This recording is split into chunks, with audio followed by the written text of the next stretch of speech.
ఇవాళ ఒక కొత్త డాక్ట్రైన్ ఫేమస్ అయింది ఫ్రెండ్స్. మనం వెనకటికి చిత్రగుప్తులనే చాలాసార్లు మాట్లాడుకున్నాం. వెనకటికి వరల్డ్ వార్లల్లో 1 or 2 whatever it may be, world war 1 or 2లలో కోల్డ్ స్టార్ట్ డాక్ట్రైన్ అని ఎక్సెట్రా ఇట్లాంటి పేర్లు మస్తు ఉండే. అండ్ దిస్ వాజ్ ఇది డిప్లొమాటిక్ స్ట్రాటజీ ఉండే ఒకటి వార్కి. అంటే యుద్ధం ఈ రకంగా చేయాలా, ఈ రకంగా చేయాలా, శత్రువులను ఈ రకంగా భయపెట్టాలా, శత్రువులను ఈ రకంగా ఓడగొట్టాలా, చాలా ఇట్లా మాట్లాడుకున్నారు. కాకపోతే మే 2025 తర్వాత ప్రపంచం మొత్తము ఒక కొత్త డాక్ట్రిన్ వైపు చూస్తున్నది. అదే మోడీ డాక్ట్రైన్. ఒక భారతీయుడు లెక్క నువ్వు గర్విస్తావా లేదా అనే టాపిక్ ఇవాళ మనం డిస్కస్ చేస్తున్నాం. అండ్ ఎవడెవడైతే గర్వపడడో మోడీ డాక్ట్రైన్ ఏమున్నది అని చెప్పి మాట్లాడతారు కదా, ఇక పుల్కిత్గాళ్ళందరికీ కరెక్ట్గా చెప్తున్నాను కదా, ఇక పుల్కిత్గాళ్ళందరికీ ఇలా ఆన్సర్ చిత్రగుప్తి ఇస్తుంది friends. So the Modi doctrine అంటే ఏంది అని చెప్పి మాట్లాడితే ఫస్ట్ అసలు ఏం మాట్లాడుకుంటారు అని అంటే, మోదీ డాక్ట్రైన్ అనేది భారత్లో ఒక కొత్త సెక్యూరిటీ పారాడిమ్ సృష్టించిందట. ఇది ప్రపంచ దేశాలు అండ్ టు దట్ మ్యాటర్ విశ్లేషకారులు ఒపీనియన్ చెప్తున్నారు. మోడీ డాక్ట్రైన్ కేవలం ఇండియాని ఒక న్యూ నార్మల్ వైపు తీసుకోవడమే కాకుండా ఒక కొత్త డిప్లొమసీని, డిఫెన్స్ని, ఎకానమీని అండ్ ఇంటర్నల్ యూనిటీని ఇంకా సెక్యూరిటీని మార్చేసింది అని చెప్పి నిపుణులు మాట్లాడుతున్నారు. ఇవాళ మోడీ డాక్ట్రైన్ మీద ఏం మాట్లాడుతున్నారనంటే, ఇండియా న్యూ నార్మల్, ఏదైతే ఫ్రాక్చర్డ్ వరల్డ్ ఆర్డర్ ఉన్నదో, అంటే ఇరిగిపోయిన వరల్డ్ ఆర్డర్ వెనకట్టుకుండేనో కోల్డ్ స్టార్ట్ డాక్ట్రైన్ అంటాం కదా మనం. ఈ కోల్డ్ స్టార్ట్ డాక్ట్రైన్ అంటే యుద్ధ నీతి అని అనుకోండి. చలో, what is meant by doctrine మన సింపుల్ లాంగ్వేజ్లో, గిట్లా చేస్తే యుద్ధ నీతి బాగుంటుందని ఎవడో మల్లయ్య రాసిందని మనం ఎందుకు పాటించాలా? ఏదైతే ఈ ఫ్రాక్చర్డ్ అంటే ఇరిగిపోయిన వరల్డ్ ఆర్డర్ డాక్ట్రైన్స్ ఏదైతే ఉండేనో దాన్ని చరిత్ర తిరగరాసింది మన భారతీయుల. అదే మన మోడీ డాక్ట్రిన్గా ప్రసిద్ధి చెందుతుంది ప్రపంచ దేశాలలో.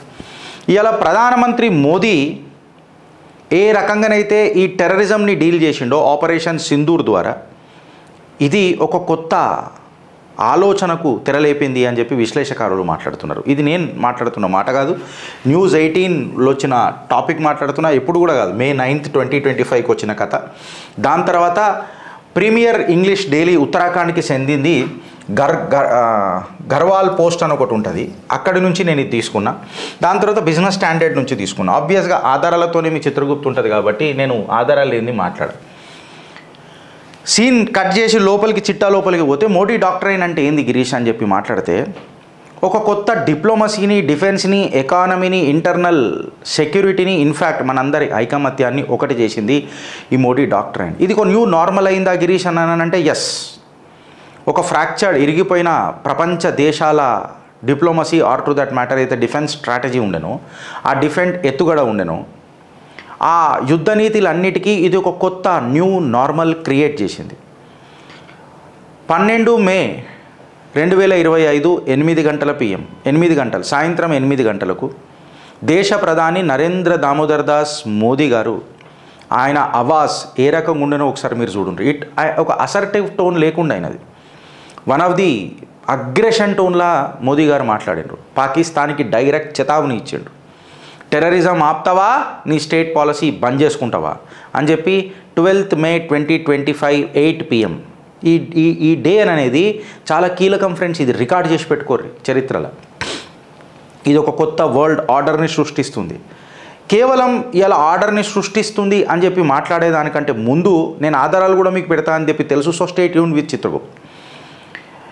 ఏవైతే ఈ పహల్గామ్ అటాక్ ఉన్నదో ఆర్ టు దట్ మ్యాటర్ ఇప్పుడు ఏదైతే స్ట్రైక్ మనం చేసినామో పాకిస్తాన్ మీద, కొన్ని అన్కంఫర్టబుల్ రియాలిటీస్ని కూడా బయటకు తీసినాయి. మనకు ఏదైతే కంఫర్ట్ లేని సత్యాలు అని అంటాం కదా, ఇబ్బందికరమైన సత్యాలు, ఇవన్నిటిని కూడా బయటకు తీసినాయి. సో భారత్ని గ్లోబల్గా ఏ రకంగా డైల్యూట్ చేద్దామని అనుకుంటున్నారు అంటే, భారత్ ఏదైతే ఒక యుద్ధ నీతిని మొదలెట్టిందో, ఒక ఎఫెక్టివ్నెస్ని తీసుకొచ్చిందో, పర్ఫెక్షన్ కంటే ఎఫెక్టివ్నెస్ చాలా ఇంపార్టెంట్ ఉంటుంది ఫ్రెండ్స్.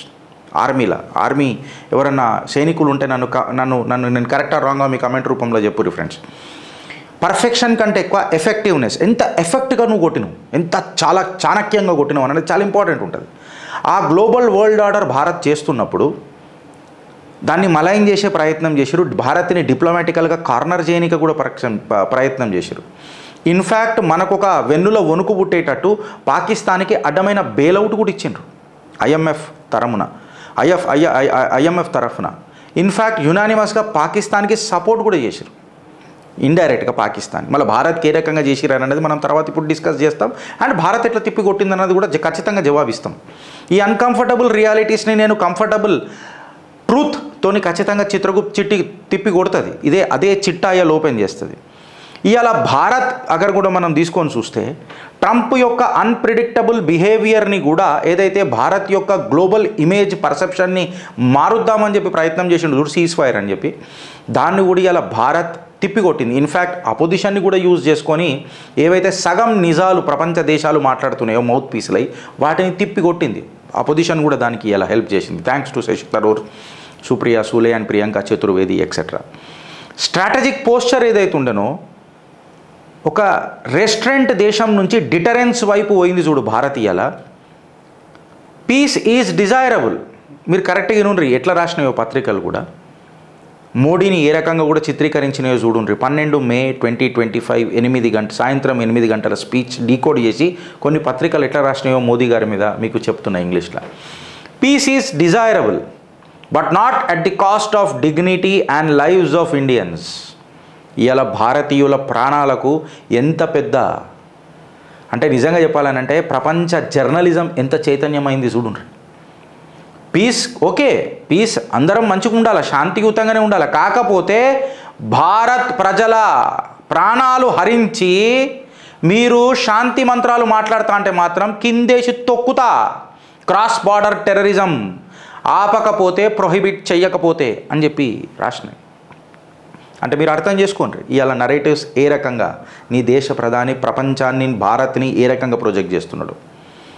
అందుకే నా గుండె డబ్ డబ్ ఎందుకు కొట్టుకుంటుంది, మేరా భారత్ అపునా మోదీ అని ఎందుకు అంటానంటే ఆయన కంటే ఎవడన్నా ఎక్కువ ప్రేమిస్తున్నాడు భారత్ని అంటే చెప్పు, నేను ఆయనకు ఆజన్మాంత గులాంనైతా. ఒక కొత్త పాస్చర్ని డిజైన్ చేసింది అలా.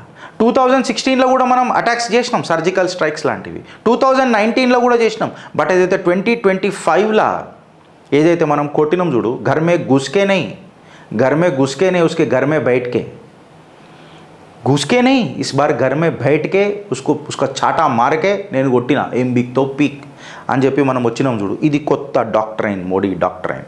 ప్రసిద్ధిగా అంటే చాలా ఫేమస్ అవుతుంది ప్రపంచ దేశాలలో. ఇప్పుడు కొత్త కమాండ్స్కి ఒక థియేటర్ ఓపెన్ అయిపోయింది. ఇప్పుడు ఒక సినిమా థియేటర్లోకి ఎట్లా ఓపెన్ అయిపోయింది అట్లా ఒక కొత్త కమాండ్స్ థియేటర్ అయిపోయింది. ఎట్లా అంటే ఎస్పానియేజ్ ఎట్లా ఉండాలా, స్పైయింగ్ ఎట్లా అవుతుంది, అండ్ జాయింట్ రెస్పాన్స్ ఎట్లా ఉండాలా, ప్రెసిషన్ స్ట్రైకింగ్ ఎట్లుంటుంది, ఈ రక్షక బలగాల కూటమిని ఏ రకంగా యూజ్ చేయాలా, ఫాస్ట్ అండ్ ఫ్యూరియస్ రెస్పాన్స్ ఏ రకంగా ఉండాలా, స్పీడ్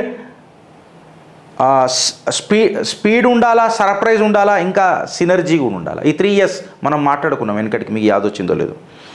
ఆర్టిఫిషియల్ ఇంటెలిజెన్స్ని సర్వేలెన్స్కి ఎట్లా వాడుకోవాలా, ప్రిసిషన్ స్ట్రైకింగ్ ఎఫెక్టివ్నెస్ గురించి మాట్లాడుతున్నాను. ఈ ప్రిసిషన్ స్ట్రైకింగ్ క్యాపబిలిటీని ఎట్లా పెంచుకోవాలా, దీని మీద అన్నిటి మీద ఇలా డిస్కషన్ జరుగుతుంది. మోడీ డాక్ట్రైన్ ఇదే చెప్పింది. స్ట్రాటజిక్ బలగాలు ఏవైతున్నాయో మనది, whether it may be RNW, మన NTROs అని మాట్లాడతాము, డిఫెన్స్ సైబర్ ఏజెన్సీస్ ఉంటాయి. ఇవన్నీ ఒక కూటమి కలిపితే ఆ స్ట్రైక్ ఎంత ఘాతకుంటుందో ఇలా మనం చూసినాం. ఇలా మోడీ డాక్ట్రిన్ అనేది కంప్లీట్గా ప్రపంచ దేశాలలో పైవట్ అయింది ఫ్రెండ్స్. ఒక హై మారల్ గ్రౌండ్ని క్రియేట్ చేసింది. ఇన్ఫ్యాక్ట్ రియలిస్టిక్ అప్రోచ్ని ప్రజెంట్ చేసింది. డిప్లొమసీ మేజర్ సూపర్ పవర్స్ ఏవైతే ఉన్నాయో ప్రపంచ దేశాలల్లో వీటితోని డిప్లొమసీ ఏ రకంగా చేయాలా అని అనేది ఇలా మోడీ డాక్ట్రైన్ నేర్పింది. Whether it may be US, European Union and to that matter Russia. In fact రష్యాని కలుపుకుంటేనే మనం ప్రపంచ దేశాలతో కూడా దోస్తీలలో ఉన్నాం. ఇది కాదా మోడీ డాక్ట్రైన్? ఒకసారి మీరు గుర్తుపెట్టుకోండి. ఇవాళ మన రీజనల్ ఇన్ఫ్లుయెన్స్ కేవలం మన మన మన మన Arabian Sea or to that matter Bay of బెంగాల్కే కాదు, కంప్లీట్ ఇండియన్ ఓషన్ రీజన్లా military to military engagements and economic interdependence అని అంటే మన ఆర్థిక వ్యవస్థ ఒకటి మీద ఒకటి ఎట్లా భారత్ మీద మనం ఆధారపడాలా అనే వైపు ఈ డాక్ట్రైన్ తీసుకుపోయిందా లేదా ఫ్రెండ్స్? ఇవాళ ప్రపంచ దేశాలు భారత్ వైపు చూస్తున్నాయి, ఏం కొట్టిర్రా బై ఇది, అదే ఇలా డిస్కషన్ ఉంటుంది. ఒక 2024లో జరిగిన ఘటన కూడా నేను తీసుకొని వస్తా. ఇలా థింక్ ట్యాంక్స్ ఎవరైతే చేసే ఆ మేధావులు ఉన్నారో వాళ్ళందరూ ఈ స్ట్రాటజిక్ కమ్యూనికేషన్ ఏదైతే జరిగింది కదా కంప్లీట్గా వార్తా లాభ ఏదైతే జరిగింది కదా ఇది అంతా, అరే ఎట్లరా భయ్ ఆడ కొట్టినరు, మళ్ళా ప్రపంచ దేశాలలో వచ్చి మాట్లాడుతున్నారు, ఎస్ ప్రూవ్ చేసి చూపిస్తున్నారు, ప్రిసిషన్ ఎంత స్ట్రైక్ చేసిరో కూడా చూపిస్తున్నారు. ఇలా భారత్ బ్రిక్సే తీసుకోండి, ఎస్సీఓ తీసుకోండి, క్వాడ్ తీసుకోండి, మీరు ఏ రకంగా తీసుకోండి, ఇన్ఫ్యాక్ట్ G20 తీసుకోండి, కంప్లీట్గా పాకిస్తాన్ని ఐసోలేట్ చేసే మాట్లాడినాం యుద్ధం కంటే ముందు యుద్ధం తర్వాత. ఇవాళ కంప్లీట్గా మేక్ ఇన్ ఇండియా అనేది అయితే మనం ఏదైతే మాటలు మాట్లాడుతున్నాం కదా ప్రతిసారి, కేవలం మేక్ ఇన్ ఇండియానే కాకుండా ఈ మేక్ ఇన్ ఇండియాలో జరిగిన ఏమంటారు మ్యానుఫ్యాక్చర్ అయిన వస్తువులన్నింటినీ కూడా బిల్డ్ ఫర్ వరల్డ్ అని అంటాం కదా మనం, అంటే ప్రపంచ స్థాయిలో ఉన్న క్వాలిటీ, వరల్డ్ క్లాస్ క్వాలిటీ అని అంటాం కదా మనం. అట్లా ఈ మేక్ ఇన్ ఇండియా అనేది ఇలా వరల్డ్ క్లాస్ క్వాలిటీతో ప్రపంచానికే సప్లై చేసే చైన్ మనం తయారు చేసుకున్నాం. ఇది మోడీ డాక్ట్రైన్ లాగా ప్రసిద్ధి చెందుతుంది. ఇన్ఫ్యాక్ట్ ఇది కాదా అని చెప్పి నేను మాట్లాడుతున్నా. ఇది మన ఇంటర్నల్ స్ట్రాటజీ కూడా కదా, Atmanirbhar, developing the indigenous equipments for hour armed forces, not only to our armed forces but also to the world of nations. ఏమని చూపించినామనంటే మనం ప్రపంచ దేశాలకు కూడా నువ్వు ఆత్మనిర్భర్ అయితే ఎట్లుంటుంది అని అనేది. అండ్ దిస్ వార్ఫేర్ స్ట్రాటజీ ఎవరో కొత్తగా నేర్పింది కాదు. జై భవానీ వీర శివాజీ అని చెప్పి నరాలు లేచి నిలబడితే చూడు ఆ పేరు చెప్తే ఛత్రపతి శివాజీ మహారాజ్కి జై. ఈ గొరిల్లా వార్ఫేర్ అక్కడి నుంచే సనాతన ధర్మం ఏ రకంగా మనకు ఉపయోగపడ్డదో అడుగున క్షణక్షణం అనుక్షణం ఒకసారి మీరు చూడండి. ఇలా నేషన్ వైడ్లో మనం ఒకటి తీసుకున్నాం, ఏందని అంటే ఇంటర్నల్గా ఎక్స్టర్నల్గా కూడా ఏమని మాట్లాడుకున్నాం అంటే ఇండియా ఫస్ట్. ఏ టాపిక్ మనం మాట్లాడుకున్నా ఇండియా ఫస్ట్. నువ్వు ఏ క్యాస్ట్ అయినా తర్వాత విషయం, ఏ మతం అయినా తర్వాత విషయం, ఫోకస్ ఒకటే, భారతదేశం యొక్క sovereignty, self reliance and to that matter గర్వం, భారత్ యొక్క గర్వం అండ్ గర్జన, ఇండియా ఫస్ట్ అన్నది ఒకటే ఒక నినాదంతో దశాబ్దాల వారీగా, ఇన్ఫ్యాక్ట్ మొత్తం 2014 నుంచి 2025 వరకు రాజకీయ ప్రస్థానం మొదలైంది. ఇది కాదా మోడీ డాక్ట్రిన్? అండ్ నువ్వు నన్ను గెలుకు చీర్తనా కొడక అననే ఒక న్యూ నార్మల్ కాన్సెప్ట్ భారత్ ఇక ఊకోదు. ధర్మహింస తదైవచ, మళ్ళా సనాతన ధర్మానికి రూట్స్కి కనెక్ట్ చేసినాం మనం. నువ్వు గెలుకు చీర్తనా కొడక, నిన్ను ఒక న్యూ నార్మల్ క్రియేట్ చేసినాం. ఇక ఊకోదు భారత్ శాంతియుతమైన దేశమే, శాంతి కోరుకుంటుంది, but not at the cost of killings of Indians. ఒక న్యూ నార్మల్ టెంప్లెట్ తయారు చేసినాం. ఇన్ఫ్యాక్ట్ చాలామంది ఇప్పుడు భయపడుతున్నారు, భారత్ అంటే శత్రు భయంకరమైంది అలా భారత్. చాలామంది పూర్వీకులు దీన్ని రెస్పెక్ట్ కూడా చేస్తున్నారు. సొంత ప్రజలల్లో కొత్త నేషనలిజం, నేను కొత్త నేషనలిజం అని అంటున్నా, వెనకటికి నేర్పిన నేషనలిజం కాదు, నువ్వు సైలెంట్గా ఉండు అని. భారత్ ఎప్పుడు శాంతియుత దేశం ఎప్పటిదాకా నిన్ను గెలకనంతసేపు. నిన్ను గెలికితే ఉక్కు పాదంతో కాదు తుక్కు పాదం చేస్తాం నింది ఏడుకాడికి. ఇది ఇవాళ కొత్త భారత్, నయా భారత్. ఇది essence of the Modi doctrine, the blue print of the new destiny. కరెక్ట్గా చెప్పాలనంటే ఒక కొత్త మ్యాప్ మొదలెట్టిండు, ఒక కొత్త చరిత్ర మొదలెట్టింది ప్రపంచ దేశాలల్లో మన భారత్. నేను ఎప్పుడైతే మాట్లాడుతున్నానో ఒక కొత్త చరిత్ర మొదలెట్టింది భారత్ అనని హ్యాలోగా మాట్లాడా. కొంతమంది ఎదురు చూస్తున్నారు నాకు తెలుసు, ఏవరా ఆధారాలు అని. ఆ నా చిల్లర కొడుకులకు అందరికీ ఇప్పుడు ఆధారాలు పెడుతుంది. ఈ మొగోడు 2024లోనే వెనక స్లైడ్ నడుస్తూనే ఉన్నది. చెన్నై నుంచి వ్లాడివోస్టాక్ రష్యాలో ఉన్న ప్లేస్, అది నోరు తిరుగుతలేదు. వ్లాడివోస్టాక్ అని ఒక ప్లేస్ ఉన్నది రష్యాలో. ఇది చైనాకే ఒక చికెన్ నెక్ లెక్క ఉంటుంది. 2024లోనే చెన్నై నుంచి వ్లాడివోస్టాక్ అక్కడ ఒక పోర్టు నిర్మాణంకి భారత ప్రభుత్వం రంగం సిద్ధం చేసింది. ఇన్ఫ్యాక్ట్ అది ఆపరేషనల్ అయింది. ఇప్పుడు ఆపరేషనల్ అయింది. ఎట్లా గిరీష్ అని చెప్పి మాట్లాడితే ఇగో చూడు, economic analysis of the eastern corridor, this is called as the eastern region. ఈ ఈస్టర్న్ రీజన్లో ఒక ఎకనామిక్ కారిడార్ తయారు చేయాలని కలగన్నాడు ఈ మొగోడు. ఈ మునగాడు కలగన్న తర్వాత దాన్ని నిర్ణయ ప్రక్రియతో పాటు కార్యపద్ధతి కూడా మొదలెట్టేసిన తర్వాత ఈ పోర్ట్లను పట్టుకొని చైనా బాగా ఊగులాడిగింది కదా. దాన్ని కూడా చెక్ పెట్టే ప్రయత్నం చేసిండు. ప్రైస్ అసెస్మెంట్ ఇన్ పోర్ట్స్ని కూడా కంట్రోల్ చేసిండు. ఇన్ఫ్యాక్ట్ చెప్పాలనంటే నెక్స్ట్ 5 to 20 years వరకు పొటెన్షియల్ మూమెంట్ క్రియేట్ అవుతుంది ఈ పోర్ట్ల ద్వారా. ఫ్రెండ్స్ మీరు అర్థం చేసుకోండి. ఇది భారతదేశం చెన్నై నుంచి సుమారు 8,675 నాటికల్ మైల్స్ అంటే 10,500 కిలోమీటర్స్ ఫ్రెండ్స్ అప్రాక్సిమేట్గా. ఏ క్యాల్కులేటర్లు తీసి కొట్టకుర్రి, అటు ఇటు మన తప్పు ఉంటే క్షమించండి, నంబర్లు చూసేవో పెద్ద మాట్లాడకూరి, ఇంటెంట్ చూడరు.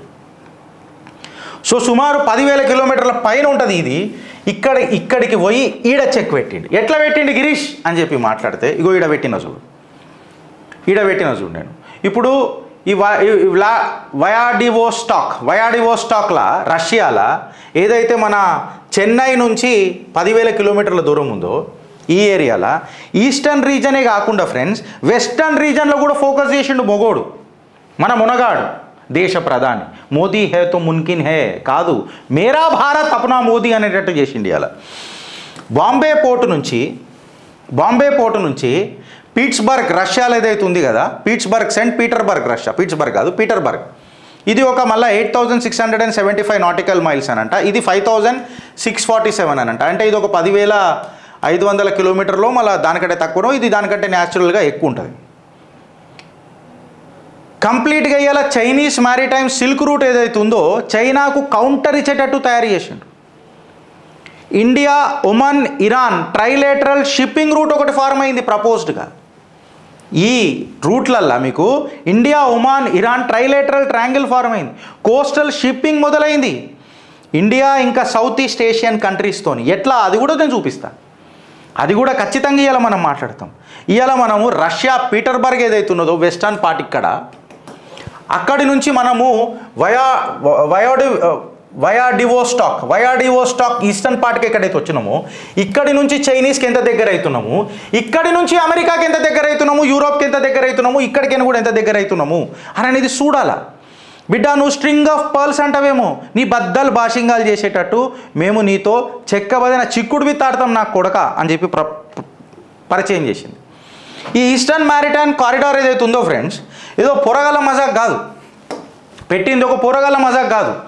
ఈ చెన్నై, వ్లాడివోస్టాక్ ఈస్టర్న్ మ్యారిటైమ్ ఏదైతే ఉందో సౌత్ ఇండియాని రష్యా ఫార్ ఈస్ట్కి కనెక్ట్ చేస్తుంది, ట్రేడ్ ఎఫిషియన్సీని పెంచుతుంది, ట్రాన్సిట్ టైం దించుతుంది, బైలేటరల్ రిలేషన్స్ని పటిష్టంగా చేస్తుంది. ఈ eastern maritime corridor which is called as EMC, ఇది చెన్నై నుంచి వ్లాడివోస్టాక్కి కనెక్ట్ చేస్తున్నప్పుడు ట్రాన్సిట్ డిస్టెన్స్ని 40% తక్కువ చేస్తుంది friends. And Mumbai to Saint పీటర్బర్గ్ ఏదైతే ఆ పోర్ట్ రస్తా ఉంది కదా, అది స్క్వీజ్ కెనాల్ని అవాయిడ్ చేస్తుంది. స్క్వీజ్ కెనాల్ని అవాయిడ్ చేస్తుందని అంటే ఎంత ట్రాన్సిట్ టైం తగ్గుతుందో ఒకసారి మీరు చూసుకోండి. మనం స్క్వీజ్ కెనాల్ని ఈ ముంబై టు పీటర్బర్గ్ ఏదైతే రష్యాకు మనం ప్లాన్ చేస్తున్నాం కదా, స్క్వీజ్ కెనాల్ని అవాయిడ్ చేస్తూ ట్రాన్సిట్ టైం 16 రోజుల కంటే తక్కువ పడిపోతుంది. ఎప్పుడైతే మనం 16,000 కిలోమీటర్లు ట్రావెల్ చేస్తుండే కదా ఈ రూట్లో మనం ఏదైనా చేయాలనంటే స్క్వీజ్ కెనాల్ నుంచి ఇట్లా పోతుండే కదా, ఈ రూట్లో నువ్వు పోవాలనంటే నీకు 16,000 కిలోమీటర్లు అవుతుండే, అది ఇప్పుడు కేవలం 8,675 అంటే 10,000 కిలోమీటర్లతోనూ అయిపోతుంది. 10,500 వాట్ ఎవర్ ఇట్ మేబీ. ఇగో ఇది నీ భారత ప్రధాని నీకు అందజేసిన కథ. ఈడికి ఆగిపోయిందా అంటే ఈడికి ఆగలే. ఇది ఈ రస్తా ఏదైతే ఈస్టర్న్ మ్యారిటైమ్ కారిడార్ ఉన్నది కదా, ఇక్కడ సైడ్ పోయేది నీ ఈస్టర్న్ మ్యారిటైమ్ కారిడార్. ఇగో ఇక్కడ ఈ పార్ట్ ఇది వెస్టర్న్ కారిడార్ అనుకుందాం. నాకు left side western, right side eastern అనుకుందాం. ఇక్కడ ఏ రూట్లను కనెక్ట్ చేస్తుంది తెలుసా ఫ్రెండ్స్? ఇగో ఈ ఏరియా ఎక్కడెక్కడ మేజర్ అంటే జపాన్ సముద్రాన్ని కనెక్ట్ చేస్తుంది, చైనా సముద్రాన్ని కనెక్ట్ చేస్తుంది, మలాకా స్ట్రైట్ని కనెక్ట్ చేస్తుంది, బే ఆఫ్ బెంగాల్ని కనెక్ట్ చేస్తుంది, Shanghai, Hong Kong, Ho Chi Minh City, Singapore, Kuala Lumpur, Bangkok, Dhaka, Colombo. నమ్ముతలేవు కదా, అవాక్ అయినావు కదా, చూపిస్తా. ఈడ క్లారిటీగా రాలే, నేను క్లారిటీగా స్క్రీన్ షాట్లు తీసుకొని వచ్చిన ఆధారాలతోనే మీ చిత్రగుప్త ఫ్రెండ్స్. ఉతికి పాడైరి మమ్మల్ని, లేకపోతే మమ్మల్ని నిలబడనీయకుర్రి, మాకే నైతిక హక్కు ఉండదు ఆధారాలు లేకపోతే మాట్లాడడానికే. ఇవాళ ఈ వ్లాడివోస్టాక్ ఏదైతే పోర్ట్లో మనం ఈస్టర్న్ మెరిటైమ్ కారిడార్ మాట్లాడుతున్నాం కదా, ఇది సౌత్ కొరియాని కనెక్ట్ చేస్తుంది, జపాన్ని కనెక్ట్ చేస్తుంది, ఫిలిప్పైన్స్ని కనెక్ట్ చేస్తుంది, Malaysia, Bay of Bengal, Arabian Sea. And to that matter eastern ఉన్న దేశాలన్నింటిలో మనం పెద్దపీట వేస్తున్నామా లేదా? ఈ వ్లాడివోస్టాక్ పోర్ట్ ఏదైతే మనం నిర్మాణం చేస్తున్నామో it is a strategic. China ఆగడాలను కంట్రోల్ చేసేది. ఇన్ఫ్యాక్ట్ రష్యన్ నేవీ ప్రిజన్స్లో చేస్తున్నాం ఆడ. అంటే మన బైలేటరల్ రిలేషన్షిప్ విత్ రష్యా ఏ రకంగా ఉంటుంది, ఎంత గట్టిగా ఉంటుంది ఫ్యూచర్లో ఆ మొగోడు కలగన్నాడు. ఇది ఎప్పుడు కలగన్నాడు? 2025లో కాదు, 2024లో. కొంత నా చిల్లర నా కొడుకులు మ్యానిపులేటర్లు మాట్లాడుతూ ఉంటారు యూట్యూబ్లల్లో, ఆర్ టు దట్ మ్యాటర్ కొన్ని న్యూస్ ఛానళ్ళల్లో. ఏమని మాట్లాడతారు ఫ్రెండ్స్? మోడీ ఇంకొక ట్రిప్కి పోయిండు, మస్తు ఎంజాయ్ చేసి వస్తున్నాడు. ఎంజాయ్ చేసి వచ్చినాడు నీ దేశ ప్రధాని. ట్యాక్స్ పేయర్ పైసలకు ఇలా లెక్క చూపించిండు. తికనా కొడుకులు మస్తు మంది మాట్లాడతారు ఫ్రెండ్స్. ఇలా చూడుండ్రి, ఈ వ్లాడివోస్టాక్ చైనాకి ఎంత దగ్గర ఉందో చూడుండ్రి. ఇది పోర్టు, ఈడ చైనా. ఇది చైనాకు చికెన్ నెక్ అవుతలేదా? ఉచ్చా పడుతుంది చైనాకి ఇప్పుడు. ఎందుకంటే ఇక్కడ రష్యా చలో ఇలా మిత్రదేశం అని అనుకుందాం, న్యూట్రల్ ఉంటుంది అనుకుందాం పోనీ చైనాతో. జపాన్ చైనాకు పడదు. ఇన్ఫ్యాక్ట్ చెప్పాలనంటే ఫిలిప్పైన్స్ చైనాకు పడదు. మలేషియాతో కూడా పెద్దగా వాళ్ళకు సత్సంబంధాలు లేవు. సౌత్ కొరియాతో కూడా సత్సంబంధాలు లేవు. పీక్ కట్టలగడానికి ఇంకెవరితోనన్నా చెప్పు చైనాకు చక్కగా. భారత్తోనైతే ఉచ్చనే పడుతున్నది ఇప్పుడు. తిప్పి కొడితే ఒక నార్త్ కొరియా ఉంటుంది వాళ్ళ దగ్గర సపోర్ట్ చేయనీకే, పక్కకు ఉన్నది కాబట్టి. నార్త్ కొరియాతో మనకు పెద్ద ఇష్యూస్ అయితే ఏం లేవు ఇప్పటికైతే. మంచిగా లేకపోయినా ఇష్యూస్ కూడా ఏం లేవు. అండ్ ఈ రూటు చూడుండ్రి, జపాన్ సముద్రాన్ని కలుపుతున్నది ఇక్కడ. సౌత్ చైనా సీ ఇక్కడ అడుగు పెట్టొద్దు అని మాట్లాడుతుంది కదా చైనా. నీ అయ్యా జాగిరా, ఈడికైనా వస్తాం ఇప్పుడు, గెలికి చూపిస్తాం, ఈడికైనా తిరుగుతాయి. నీ కలాపాలు ఏవైతున్నాయో, యుద్ధ విన్యాసాలు ఏవైతున్నాయో అన్నిటి మీద కన్నేస్తాం. ఏం బిక్తో పీక్. दुश्मन के घर में जाके नहीं, दुश्मन के घर में बैठ के उसको चाटा मार के कोटिना. ఇప్పుడు ఏం బిక్తోరా? ఇగో ఇది ఇయాల భారత్.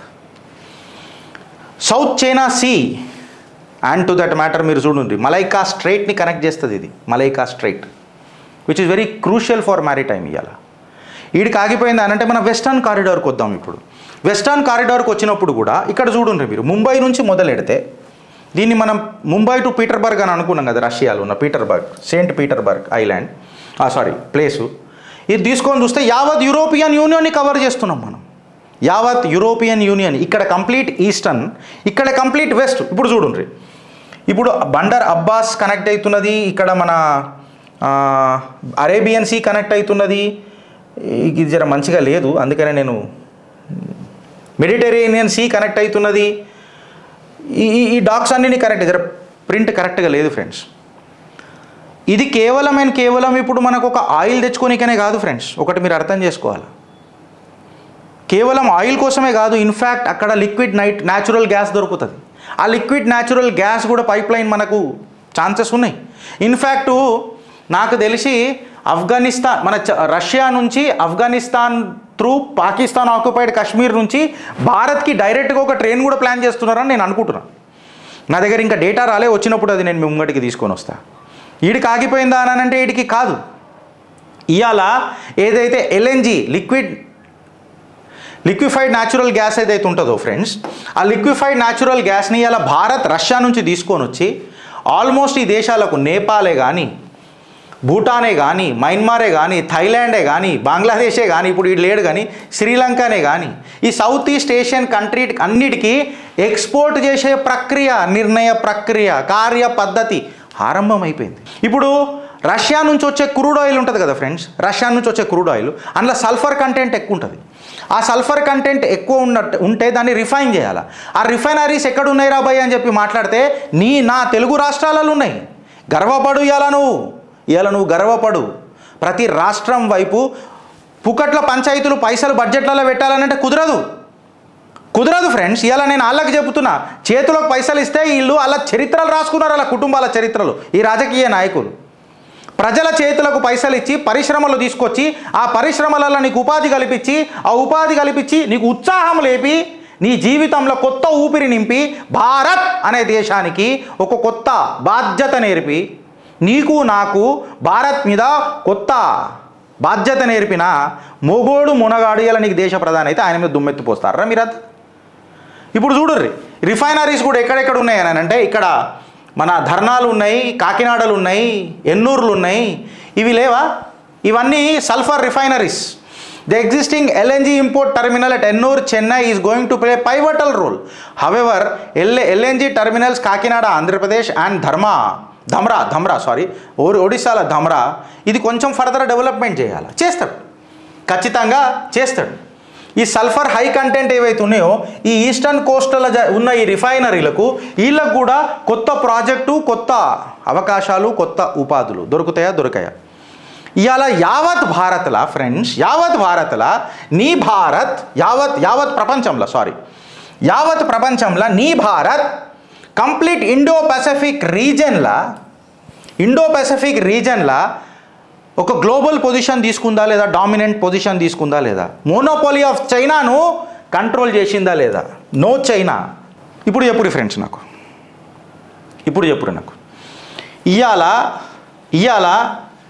గ్లోబల్ పొజిషన్లో భారత్ ఏ రకంగా ఉన్నది? ఈడ ఉన్న భారత్ కంప్లీట్ సినారియోని మెయింటైన్ చేస్తున్నది అని అంటే జియోపొలిటికల్ గ్లోబల్ సౌత్లా ఏషియాని దూరం పెట్టి ఈ యూరోపియన్స్ నాటకాలు ఆడుతూ అంటున్నారు చూడు, అమెరికా చేతులు పట్టుకొని. ఇవాళ వాళ్ళందరికీ చెక్ పెట్టింది నీ భారతీయుడు కాదా? Chennai or to that matter Vladivostok ఏదైతే పోర్ట్ ఉన్నదో, మ్యారిటైమ్ కారిడోర్ ఉన్నదో, అది almost 5600 nautical miles crucial point అవుతున్నది ఇలా సౌత్ ఏషియాకి. అది రష్యా లార్జెస్ట్ పసిఫిక్ పోర్ట్, అది 50 కిలోమీటర్స్ ఉంటుంది. ఏది మన చైనా బార్డర్కి, రష్యా నుంచి ఈ పోర్టు నుంచి. అంటే ఎంత స్ట్రాటజిక్ ట్రేడింగ్ హబ్బే కాకుండా సెక్యూరిటీ పాయింట్ అవుతుందో ఒకసారి మీరు చూడండి. 50 కిలోమీటర్స్ ఫ్రమ్ చైనా బార్డర్స్. అక్కడ టెంట్ వేసిండు నీ దేశ ప్రధాని. ఈ జాగ్రఫికల్ రూట్ ఏదైతే ఉన్నదో, కంప్లీట్గా క్రిటికల్ మ్యారిటైమ్ రీజన్స్ ఏవైతే ఉన్నాయో, ఇది కేవలం ట్రేడ్ కాకుండా సెక్యూరిటీ పాయింట్ ఒకటి ఫెసిలిటేట్ చేస్తుందా లేదా ఫ్రెండ్స్? ఇండో పసిఫిక్ రీజన్లో భారత్ యొక్క ఇన్ఫ్లుయెన్స్ని పెంచుతుందా లేదా? ఇన్ఫ్యాక్ట్ సెంట్రల్ గ్లోబల్ జియోపాలిటిక్స్లా భారత్ పెద్దపీట వేస్తుందా లేదా? మీ కామెంట్ రూపంలో చెప్పుంటారు. ఇవాళ ఈ Vladivostok and Chennai maritime corridor VCMC అని అంటాం కదా, ఇది 2-way ట్రేడ్. ఇక్కడ నుంచి అక్కడ నుంచి 2 ట్రేడ్లు మనం చేస్తున్నాం. లిక్విఫైడ్ న్యాచురల్ గ్యాస్ ఏదైతే రష్యా నుంచి తీసుకొని వచ్చి దాని సల్ఫర్ కంటెంట్ని ఇక్కడ మనం చేస్తున్నందుకు ఇక్కడ కూడా మనకు ఉపాధులు పెరుగుతున్నాయి.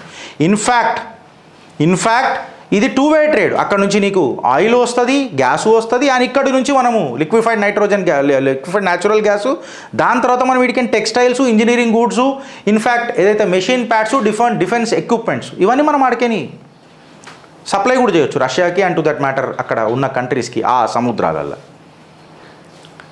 ఇవాళ VCMC ఏదైతే ఉన్నదో, Bharat Russia ties, economic ties and bilateral ties ఎంత స్ట్రాటజిక్ పార్ట్నర్షిప్ వైపు ముంగడు పోతున్నాయి అన్నది ఒకసారి మీరు చూడండి.